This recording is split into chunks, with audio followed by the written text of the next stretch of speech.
La maladie n'est pas mon colis. La misère n'est pas mon colis.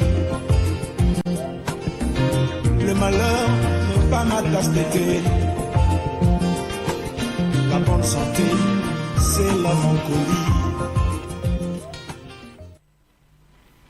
Oui, chers téléspectateurs, c'est l'heure de la génération d'Ili. Je sais que, en tout cas, cette émission est attendue à Ngoyo, à Tchali, à Mounkamba, un peu partout à Paka, jusqu'à la frontière de Nzassi. Je sais que le pasteur Yvon là-bas est devant son écran. Alors, pour cela, chers téléspectateurs, je vais commencer par vous dire bonsoir et que Dieu vous bénisse richement. C'est une émission du peuple, comme le dit mon jeune frère, Chevy Diaz. C'est une émission de vous et moi. Alors, ne vous en faites pas, je sais que vous me suivez, mais vous allez bien suivre le pasteur Osé, qui va encore nous reconduire dans le culte qu'il avait parlé la fois passée. Vous savez qu'on parlait d'un culte. Et le culte, c'était lequel, pasteur Osé? Le culte de Baal. Le culte de Baal, voilà. Donc vous allez suivre cela, vous qui êtes à Mounkamba. Je sais que là-bas, j'ai mon frère Atié, j'ai mon frère Mbundoum, qui va me suivre là-bas, le pasteur Arsène, que Dieu vous bénisse richement. Je n'oublie pas le pasteur Zabatou. Alors, mon frère, le culte des Baal. Oui, merci. Nous allons lire dans Matthieu 24. Je prends à partir du verset 4. Jésus leur répondit, prenez garde que personne ne vous séduise, car plusieurs viendront sous mon nom, disant c'est moi qui suis le Christ, et ils séduiront beaucoup de gens. Vous entendrez parler de guerre et des bruits de guerre, gardez-vous d'être troublés. Car il faut que ces choses arrivent, mais ce ne sera pas encore la fin. Une nation se lèvera contre une autre, un royaume contre un royaume, et il y aura en divers lieux des famines et des tremblements de terre. Tout cela ne sera que le commencement des douleurs. Voilà. Alors on vous livrera au tourment et l'on vous fera mourir et vous serez haïs de toutes les nations à cause de mon nom. Alors aussi plusieurs succomberont et ils se trahiront, se haïront les uns les autres.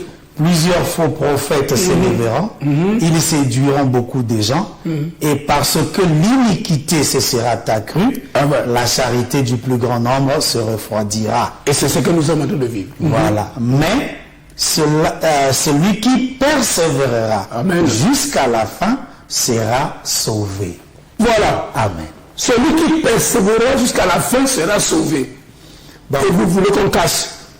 Voilà, mais oui, dans la perspective des choses. Mais voilà, mais c'est écrit. C'est quoi pas que vous avez inventé? Non, j'ai lu juste les Écritures. Ils ont des Bibles à la maison, ils peuvent lire les Bibles. Quoi, donnez-leur la lecture, pasteur. C'est Matthieu 24. J'ai commencé à partir du verset 4. Je me suis arrêté à partir du verset 11. Voilà, lisez ces Écritures à la maison. Mais vous pouvez aussi continuer de lire tout Matthieu 24, c'est aussi bon.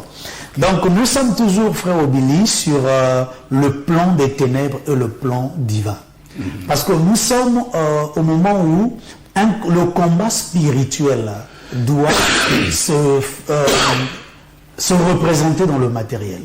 C'est-à-dire que dans le sens que ce que les hommes ne voyaient pas des yeux vont le voir aujourd'hui à l'œil nu.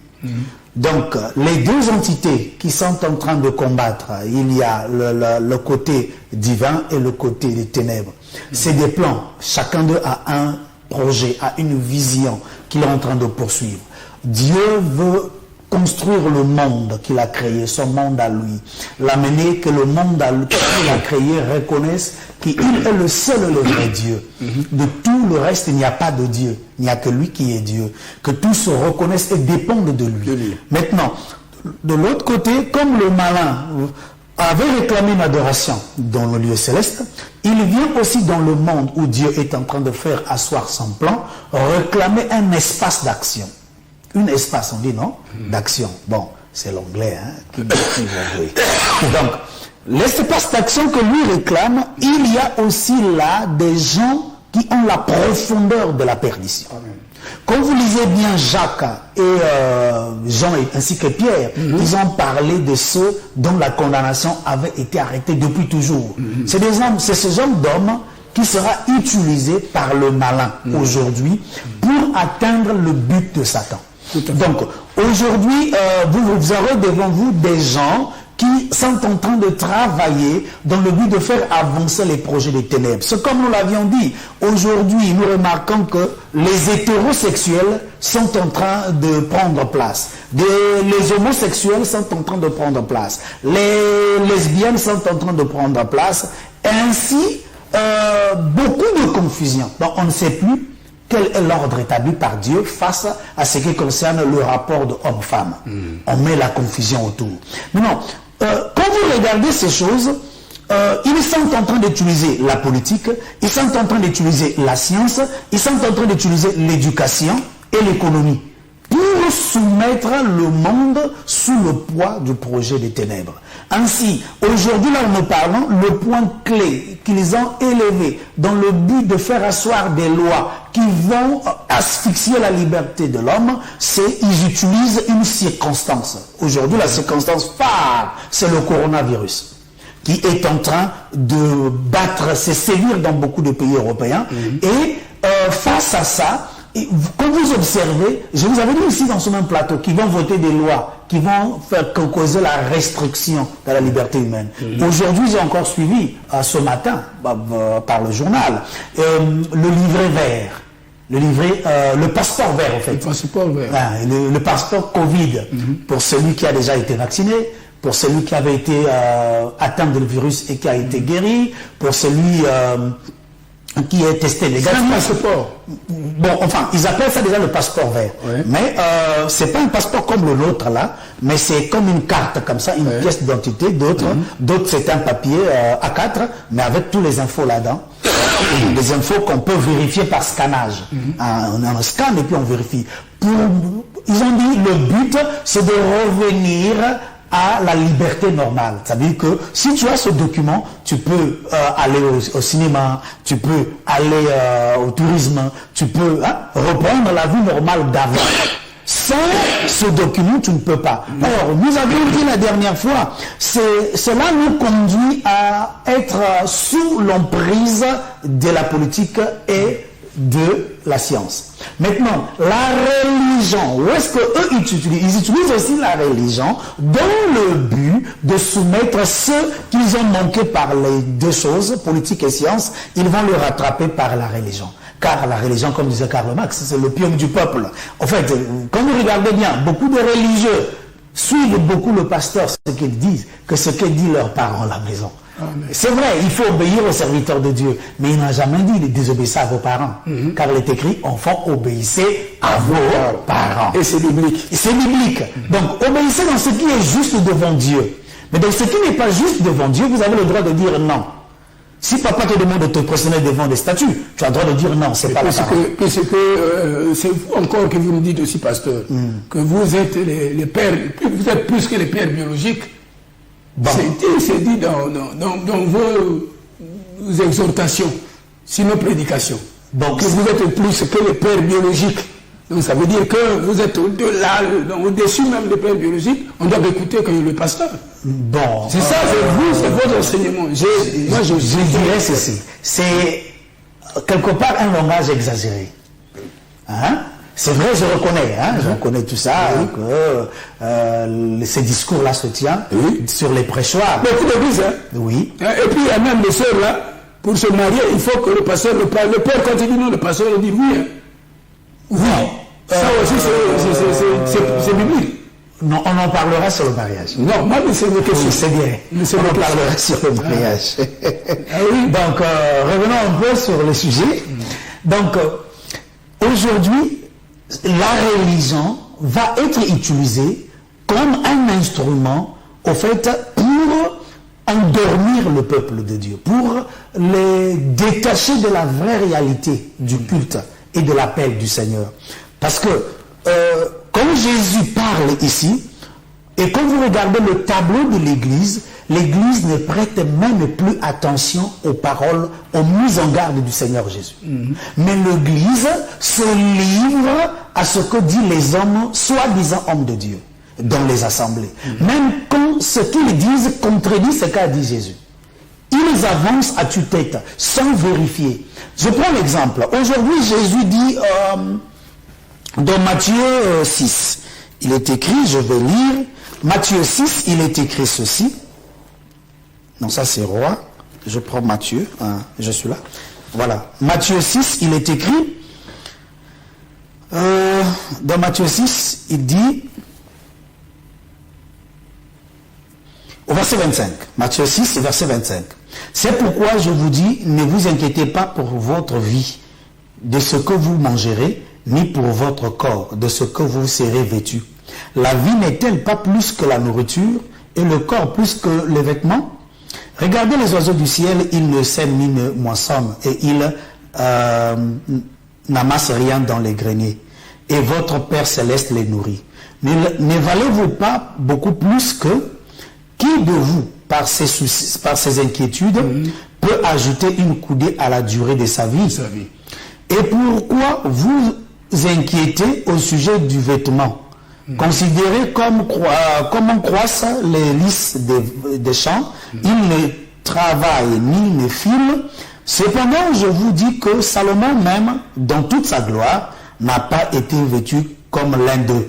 Si Dieu revêt ainsi l'herbe des champs, qui existe aujourd'hui et qui demain sera jeté au four, ne vous vêtira-t-il pas à plus forte raison, gens de peu de foi? Ne vous inquiétez donc point et ne dites pas que mangerons-nous, que boirons-nous, de quoi serons-nous vêtus, car toutes ces choses, ce sont les païens qui les recherchent. Votre Père Céleste sait que vous en avez besoin. Cherchez premièrement le royaume et la justice de Dieu, et le reste, et toutes ces choses vous seront données par-dessus. Alors que vous nous cherchez aujourd'hui, vous avez lu vous-même. Hein? Vous-même, vous avez lu les Écritures. Mais ce n'est pas ce que vous nous dites dans les églises. Hein? Vos collègues, ce n'est pas ce qu'ils disent dans les églises. Oui, mais voilà là-bas, ils détournent tout. Là, on nous dit ne cherchez pas ce que vous mangez, mais allez, même vos collègues là, de relâcher, non, le Dieu a dit, vous travaillez, le travailleur mange, mais bon, comment ils utilisent un terme? Quelqu'un mange, je ne sais pas, derrière, comme on dit, l'ouvrier mérite son salaire. Voilà, l'ouvrier mérite son salaire. Et on ne muselle pas le bœuf lorsqu'il foule le grain. Voilà. Ça, c'est vous avec les prédications que nous avons suivies et vécues pendant longtemps. Ça y est dans le crâne. Je comprends. Voilà. Mais le Seigneur fera grâce. On essaiera d'apporter la lumière à ces sujets. J'espère. Sur les excédents. Mais j'ai lu cette écriture exprès. C'est pour faire remarquer que malgré ce que dit le Seigneur Jésus, comme vous l'avez souligné, les pasteurs, les prophètes, les docteurs, ceux qui ont des assemblées locales, exagèrent, font des choses contrairement à ce que dit celui qui sauve. Un homme de Dieu ne sauve pas. Celui qui sauve, c'est Dieu. Et Dieu sauve par le sacrifice de son Fils, Jésus-Christ. Maintenant, ce Jésus-Christ-là, Dieu l'a donné comme un modèle auprès de tous. Il a dit bien lui-même le jour de son baptême, écoutez-le, c'est mon Fils bien-aimé. Donc, aujourd'hui, lui qui a la pensée du Père, lui que le Père a formé un corps pour faire sa volonté, nous met en garde. Il dit ceci, ne vous inquiétez pas au sujet de ce que vous allez manger, ni vous allez boire. Mais aujourd'hui, quand on va dans les assemblées, le sujet phare, c'est ce que nous allons manger et ce que nous allons boire. C'est une inquiétude qui est devenue monnaie courante dans les assemblées. Et les enseignements fabriqués autour pour montrer que dans ce souci-là, Dieu prendra soin. Et chacun vient avec beaucoup de jeunes autour de ce souci de manger et de boire. Est-ce que je vais me marier? Est-ce que je vais trouver un boulot? Est-ce que je vais trouver un visa? Comment ferais-je pour avoir la paix de ma maison parce qu'il y a le démon qui vient? Il y a des sorciers qui m'étouffent et tout. Donc tout ce qu'on retrouve aujourd'hui, c'est le souci des païens dans l'assemblée. Donc, en même mot, cela c'est le chrétien. Non, mais Jésus précise. Quand vous voyez ces choses pleines dans quelqu'un, c'est un païen. C'est pas un disciple. Le disciple, on l'a appris a donné sa vie à Dieu. Ça veut dire, pasteur, que les chrétiens aujourd'hui, on les appelle juste chrétiens De nom. le fond qu'ils ne sont pas. Ils sont chrétiens de nom. De nom. Hein? Voilà pourquoi, frère Obili, au fait, ils sont chrétiens, pas chrétiens de nom. Mais ils ne sont pas disciples, c'est ce qu'il faut préciser. Ah, ils ne sont pas disciples. La chrétienté, Jésus n'est pas venu fabriquer des chrétiens. Il est venu fabriquer des disciples. La chrétienté, c'est un mot qui est né après que ceux qui ne sont pas disciples les ont appelés chrétiens. Dans le sens du mépris, au fait. Ce n'était pas un sens de gloire. Maintenant, avec le temps, quand l'Église a pris un nom, en l'an 325, catholique devient l'Église catholique, se distinguer comme une dénomination, c'est alors qu'on a pris aussi un nom qu'on s'appelle nous désormais des chrétiens. Mais sinon, Jésus est venu fabriquer des disciples. Maintenant, quand vous regardez quelqu'un qui a plein de soucis de sa vie, en lui, il n'est pas disciple de Jésus. Il est juste, comme on dit, chrétien. Non, il est brebis de son pasteur. Mais tout ça, les pasteurs ont fabriqué leurs chrétiens, leurs brebis. Voilà pourquoi nous en parlons en frère Obili. C'est dans le but de tirer l'attention à la sémence de Dieu, de remarquer. Parce que frère Obili, Jésus dit ceci: venez à moi, vous tous qui êtes chargés et fatigués, je vous donnerai du repos. C'est là que s'arrêtent les pasteurs. Jésus ne s'est pas arrêté par là. Il a dit ceci: je vous donnerai mon joug après, car mon joug est doux et léger. Non, regarde, tu viens donner tous tes soucis. Ce que tu es fatigué de ça, tu es fatigué d'avoir un avenir incertain. Tu t'inquiètes à ce sujet. Tu es fatigué de ne savoir pas comment est-ce que tu vas arriver manager entre les 2 mois, vous comprenez? Et tu es fatigué de ne pas savoir si les enfants vont réussir dans l'examen. C'est des soucis qu'on traîne. Les problèmes de famille, machin, tout ça. Surtout nous, ici en Afrique, on a une famille comme un éléphant. Bon, maintenant, dans toute cette pagaille-là, tu as avec toi les charges de les cousins, les cousines, la grand-mère intel et la grand-mère intel, c'est des petites sœurs, grands frères, vous comprenez? Et à la fin, donc tout ça là, c'est la famille unie. Et ça pèse sur toi. Maintenant, quand nous voulons réussir dans le souci d'aider tout ce monde-là, maintenant Jésus, quand il nous appelle, il dit, ces fardeaux que vous avez sur vos lendemains-là, donnez-le-moi. Qu'est-ce qu'on fait à l'église quand on vient à Jésus-Christ? On prend nos soucis, nos fardeaux, on donne à Dieu. Maintenant, quand on donne à Dieu, c'est pour que Dieu se souvienne de tous ces problèmes-là, que lui les règle. Ça devient pour lui. Frère Billy, quand je te donne ce téléphone, je me décharge du téléphone. Qu'est-ce que se passe? Prends. Tu prends le téléphone. Moi, j'ai quoi? Je n'ai plus le téléphone avec moi. Est-ce que la protection du téléphone est encore entre mes mains? Non, non. Est-ce que l'inquiétude du téléphone est encore entre mes mains? Non, non. Parce que entre tes mains, parce que je t'ai remis la chose à garder. Ainsi, quand Jésus dit donnez-moi, c'est pour que nous n'ayons plus cette fardeau-là de s'inquiéter de ce que nous allons être. Et nous n'avons plus ce droit. Nous lui avons donné. Nous nous sommes déchargés d'une responsabilité. Nous sommes acquittés de dépression. Mais c'est lui qui l'a pris. Ça veut justement dire, les pressions sur tout le reste des soucis de la vie est entre ses mains. Maintenant, lui dit ceci, je vous donne mon joug à la suite. Il ne nous laisse pas vide. Il nous donne son joug. Car son joug est doux et léger. Or, dans son joug à lui, il n'y a pas le souci de la vie. Il y a la volonté de Dieu que je suis censé accomplir. Donc là, ce que le Fils de Dieu, les disciples, reçoivent après avoir se déchargé auprès de Dieu, c'est la volonté, le fardeau de la volonté de Dieu. C'est là où Jésus dit que celui qui veut me suivre, qu'il prenne sa croix et qu'il me suit. Vous comprenez? La croix que tu prends pour le suivre là, c'est les desseins que lui a liés te concernant. Là-dedans, il y a des épreuves. Là-dedans, il y a des temps difficiles. Là-dedans, il y a des victoires. C'est ça que tu portes sur toi. Voilà pourquoi il dit encore que celui qui met la main à la charrue et qui regarde en arrière n'est pas digne de moi. Qu'est-ce qu'il parle? Il parle à ceux qui ne se soucient plus de ce qu'ils vont devenir demain, mais il parle à ceux dont la préoccupation, c'est de faire la volonté de Dieu. La volonté de Dieu pour nous, les hommes dans ce monde, c'est pas que nous puissions chercher l'argent. La volonté de Dieu pour nous, c'est que nous puissions vivre pour les autres, sans attendre au retour une récompense récompense de la part de ce dernier. C'est le bien-être universel, tu comprends? Quand aujourd'hui, j'aime beaucoup, comment ça s'appelle? Le fruit là, la mangue. J'aime la mangue, vous comprenez? Mais je n'ai jamais donné à la mangue au retour quelque chose. Mais la mangue n'a jamais cessé de produire, le manguier n'a jamais cessé de me produire des mangues. Nous mangeons toujours les mangues. Donc l'arbre nous donne sans attendre le retour de nous. Dieu met là un enseignement auprès de l'humain. Ça veut dire que nous, quand Jésus dit, venez à moi, vous tous qui êtes chargés et fatigués, toi qui as le souci de la famille, tu es le fils aîné, tu es la fille aînée, c'est sur toi que tout le monde compte. Les oncles te disent, nous comptons sur toi.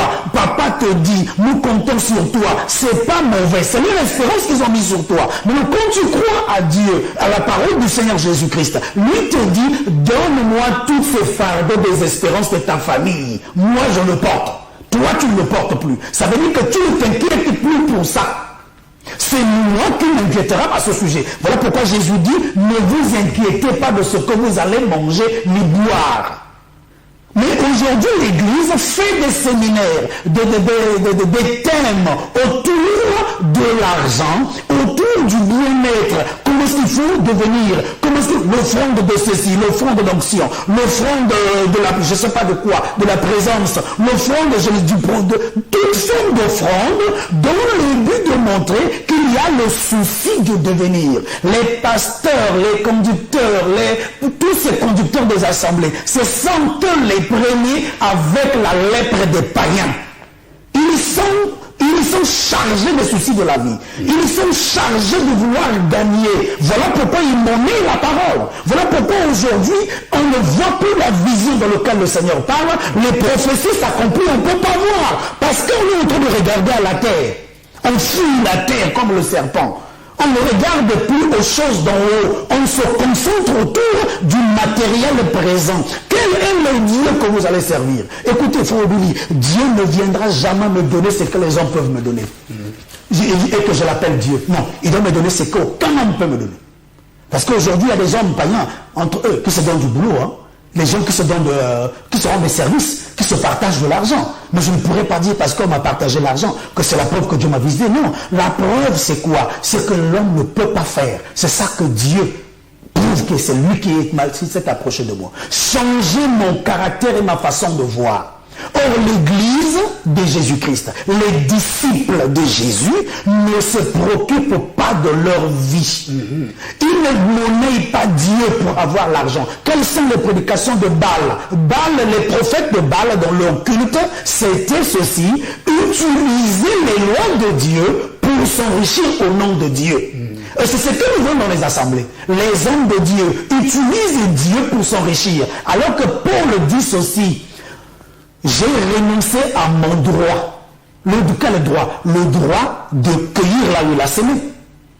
Si nous avions semé au milieu de vous des choses spirituelles, n'avons-nous pas le droit de cueillir les choses naturelles? Nous avons le droit. C'est là où il dit, on ne nous pas le bœuf lorsqu'il fout le grain. Dieu n'a pas le souci des animaux. Il parlait des serviteurs de Dieu. Maintenant, le piège est où? Ne sert pas Dieu dans le but de devenir riche. Dans le but de se faire des sous.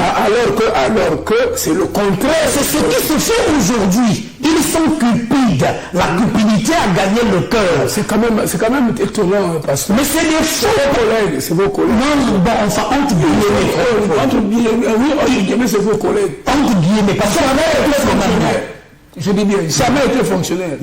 Jamais travaillé. Parce que c'est au bout du travail qu'on a un salaire. Ouais. Mais ils ont des maisons à étage. Dans les assemblées, oui. Leur premier travail, c'est prêcher. Et leur meeting, leur discours, c'est autour de l'ouvrier mérite son salaire. Et le salaire, c'est la tête des brebis qu'on compte dans les églises. Mais les brebis eux-mêmes, ils sont les plus malheureux du monde. Les brebis. En tout cas, c'est difficile de voir une brebis qu'on nous dise, qui est dans une église, qui a la même vie que le pasteur. Bon, de toutes les façons. C'est tout déposé sur le pasteur. Oui, je comprends. Mais le problème, rien vu, parce que là-bas, il y a le cri. C'est vrai. C'est le matuvu, non? Oui. La chair qui vibre. Oui. Il ne traite plus durement son propre corps. Vous comprenez? Il utilise ce qu'on appelle tout est permis, Il ne s'arrête pas là. Il s'arrête là. Mais il oublie la suite qui dit tout n'est pas utile. Vous comprenez? Aujourd'hui, c'est vrai, l'ouvrier mérite son salaire. Mais n'abusons pas. Ne faisons pas de ça le message phare de nos rassemblements. Nous sommes censés nous préparer à la rencontre de l'époux. Se préparer à la rencontre de l'époux, on ne peut pas avoir les fardeaux du souci de la vie. Vous comprenez, frère Billy? Tout ce nombre-là qui a rempli les assemblées, comme tu vois le nombre, parce que j'ai aimé la chanson du frère Sylvain Akwala qui disait la politique continue l'église. Donc le grand pasteur, c'est celui qui a beaucoup de gens de l'assemblée. Le petit pasteur, c'est celui qui a 15-20 dans l'église, dans les tabernacles. Écoutez, en fait, Sylvain passe un message très fort. Il veut faire remarquer ceci. En fait, quand vous voyez la majorité qui viennent, ils ne changent pas de caractère, ils ne changent pas de cœur. Ils sont venus juste parce qu'ils ont retrouvé leur profondeur dans cette assemblée. Ils sont mondains, ils ont retrouvé une assemblée pleine du monde. C'est là où ils viennent remplir. Parce que les mêmes soucis qu'a le païen, c'est le même souci qu'on retrouve dans celui qui est dans une assemblée. Qu'est-ce qui se passe? Ils sont jumeaux. Parce que dans le fond, il faut qu'il y ait la différence. Jésus dit, ne vous souciez pas. Voilà pourquoi il dit, homme de peu de foi. Vous qui pensez que votre pasteur, votre docteur, prophète ont la foi. Il n'en a pas. Quand quelqu'un se concentre le message autour du manger et du boire, les séminaires autour de l'argent, les séminaires autour de la prospérité, mais c'est le manger et le boire, vous comprenez? Il manipule tout ça dans le but qu'il y ait beaucoup plus de quêtes. Regarde, l'intention de culte qu'ils ont matinal à 12h, à 14h, à 16h, à 18h, c'est juste pour que l'argent rentre. Il n'y a rien d'intention pour que les âmes avancent. Ils ont besoin d'argent. Avec les thèmes qui font peur. Ben oui, les thèmes qui font peur. Mais il faut savoir suturer l'argent dans les poches. Donc, dans le fond, il se retrouve du côté négatif de la prophétie. Quand Jésus me regarde et moi, quand je regarde, je sais que tu es faux. Je n'ai pas de prière à aller faire. Franchement. L'écriture me le démontre, que tu es faux. Les faux, Jésus a dit, vous les reconnaîtrez par leurs œuvres. Il a bien dit, plusieurs faux prophètes viendront. Plusieurs faux serviteurs viendront. Il a dit qu'il faut que ces choses arrivent, frère Billy. C'est là où moi j'aime. C'est là où moi je regrette amèrement parce que j'ai entendu au travers de la télé, oh Seigneur Jésus-Christ, qu'on parle du 8 mars à l'église. À l'église. À l'église, qu'on parle du 8 mars. Et il y a un thème pour réunir les femmes de l'église, dans l'église. Mais c'est le monde, frère. On parlait du 8 mars. C'est le monde. Ils doivent attirer ceux qui aiment le monde. Ils viennent parce qu'ils ont retrouvé le monde dans les assemblées. Ainsi, frère Obini, quand vous regardez ces choses, ceux qui parlent le 8 mars, ceux qui parlent aussi les campagnes de politique, de vote dans les assemblées, c'est des faux. Ils n'ont rien à voir avec le Dieu créateur. Il ne les a jamais envoyés. Franchement. Tu ne peux pas te livrer alors que je sais ce qu'est la politique. Quelle est la vision de la politique mondiale? Tous les pays poursuivent une même vision, politiquement, dans le fond. Mais quand vous regardez extérieurement, ils sont comme divisés. Ils ne sont pas divisés, dans le fond, ils sont unis. Voilà pourquoi, mon frère Obili, l'Église est celle qui suit les commandements du Seigneur. Jésus a dit, qui est mon frère? Qui est ma soeur? Qui est ma mère? Qui est mon père? C'est celui qui m'écoute? Non.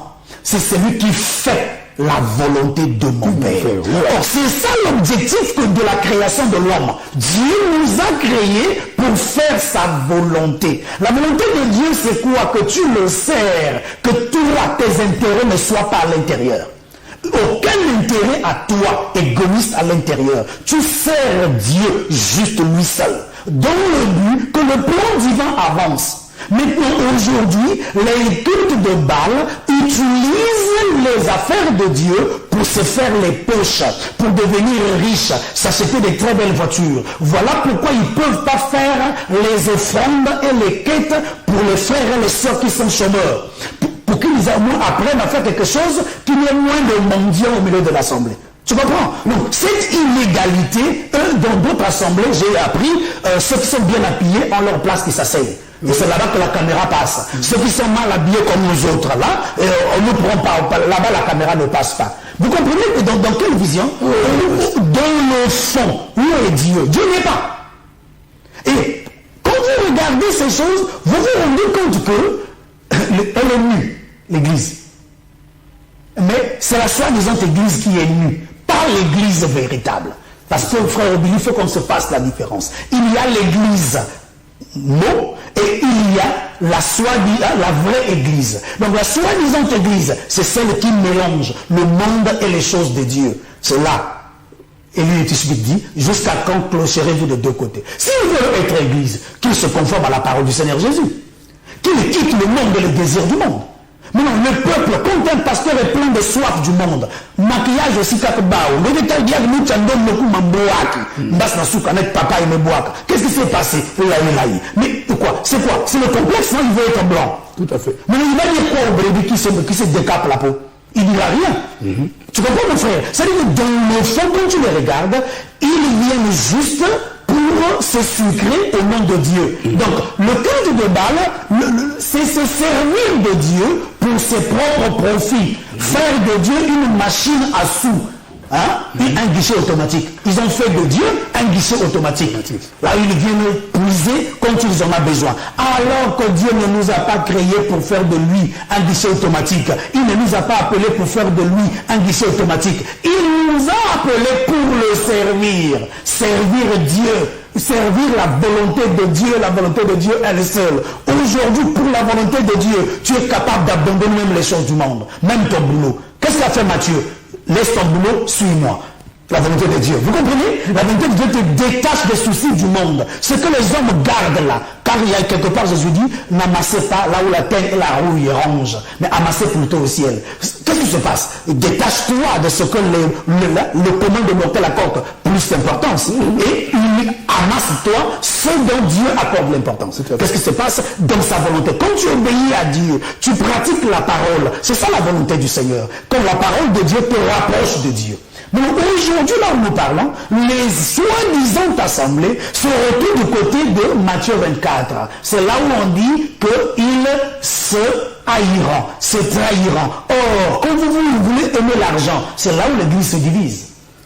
Pasteur, c'est presque une question aussi. Voilà. Dans la Bible, là, il y a quelque part où c'est écrit que si vous avez visité dans les hôpitaux ou bien dans les prisons, c'est moi que vous avez visité. Moi, c'est qui? C'est Jésus. Oui. Quand vous avez distribué quelque chose, c'est à moi que vous avez dit. Comme vous avez assisté à un malade, c'est moi que vous avez assisté. Maintenant, moi, mon problème ici, parce que c'est la même chose que nous sommes en train de vivre, comme vous avez dit, les gens ne font pas la volonté. Maintenant, parmi eux, il y a des disputes. Non, c'est les autres, c'est les païens, ils ne sont pas dans le message, ils n'ont pas la vérité, ils n'ont pas ceci. Mais quand je fais l'observation, dans mes investigations, ce sont ceux-là qui n'ont pas la vérité, qui ont des orphelines. Ce sont ceux-là qui n'ont pas la vérité, qui ont des écoles. Ce sont ceux-là qui n'ont pas la vérité, qui s'occupent des mondiaux. Et qui élèvent un peu les gens par les trucs de poisson salé. Ils font voilà, ce sont ceux-là qui n'ont pas la vérité. Mais ceux qui ont la vérité, soi-disant vérité, aucune, c'est-à-dire que je ne vois jamais une œuvre. Finalement, entre eux là qui n'ont pas la vérité, et eux là qui n'ont aucune œuvre, mais qui se disent la vérité, qui va aller au ciel? Bon. Dans le fond, ceux qui prétendent avoir la vérité ne savent pas c'est quoi la vérité. Et franchement, s'ils pouvaient comprendre c'est quoi la vérité, ils se seraient mis au service des autres. Tu sais, frère Billy, j'ai dit à l'église le dimanche passé, nous avons une mauvaise compréhension d'être grand. On pense être grand, il faut qu'on te serre. Voilà. Tu es là gaillardement, bien pompeux, on t'amène de l'eau, on essuie tes chaussures, on te parle avec révérence, on te salue avec respect, on se dit qu'on est grand. Maintenant, quand Dieu te regarde, il sait que tu es un enfant. Le plus grand, c'est celui qui sert les autres.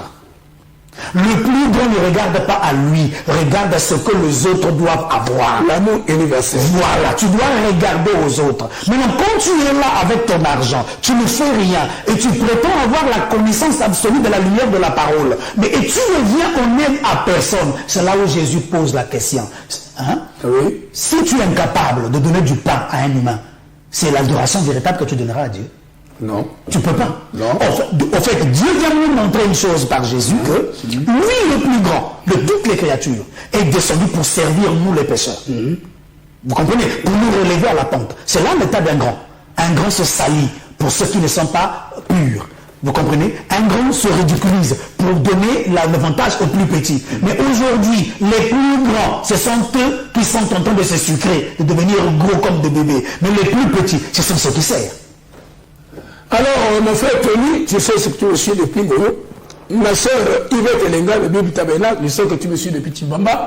Et ma soeur Shekina, je sais que tu me suis depuis Camp 4.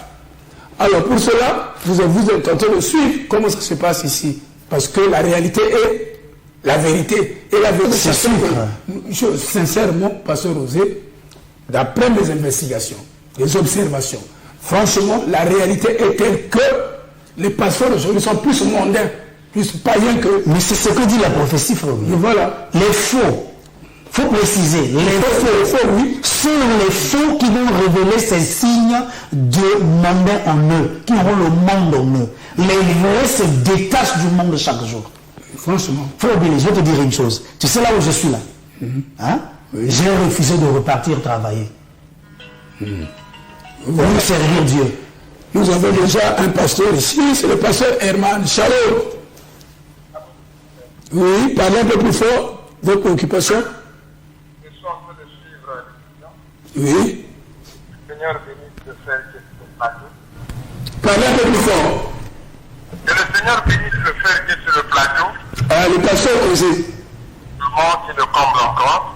La réalité, la vérité, si tu peux te souvenir, un jour quand nous avons parlé de Christ mal compris, oui. tu as cette image qu'on avait présentée.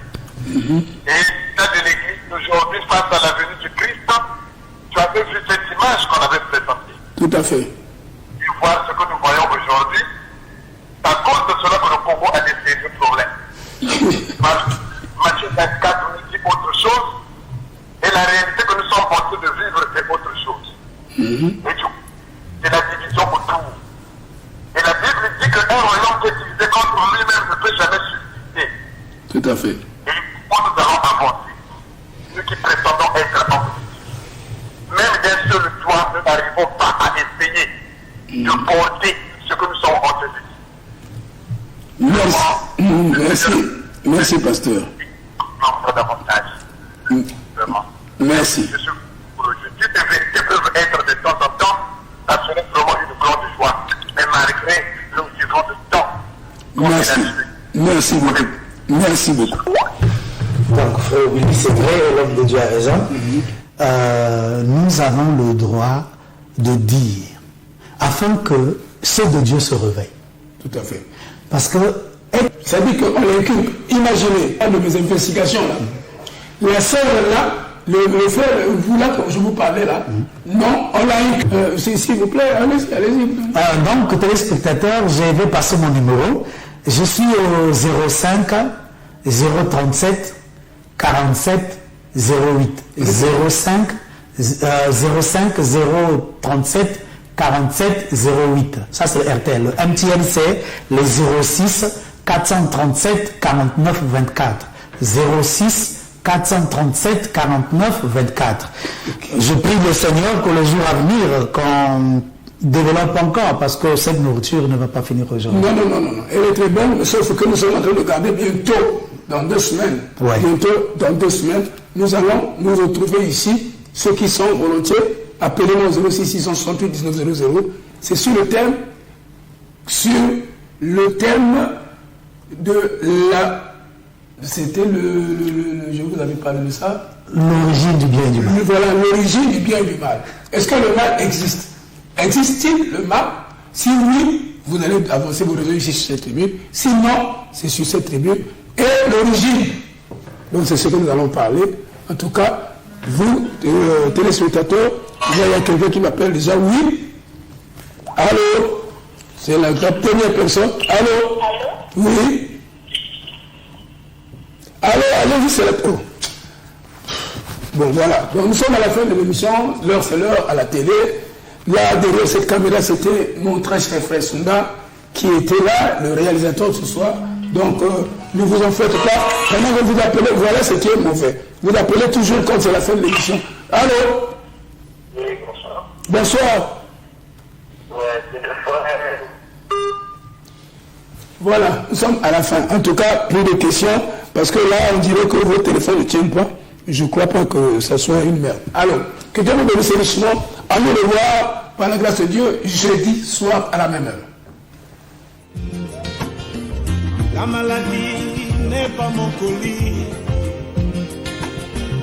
La misère n'est pas mon colis.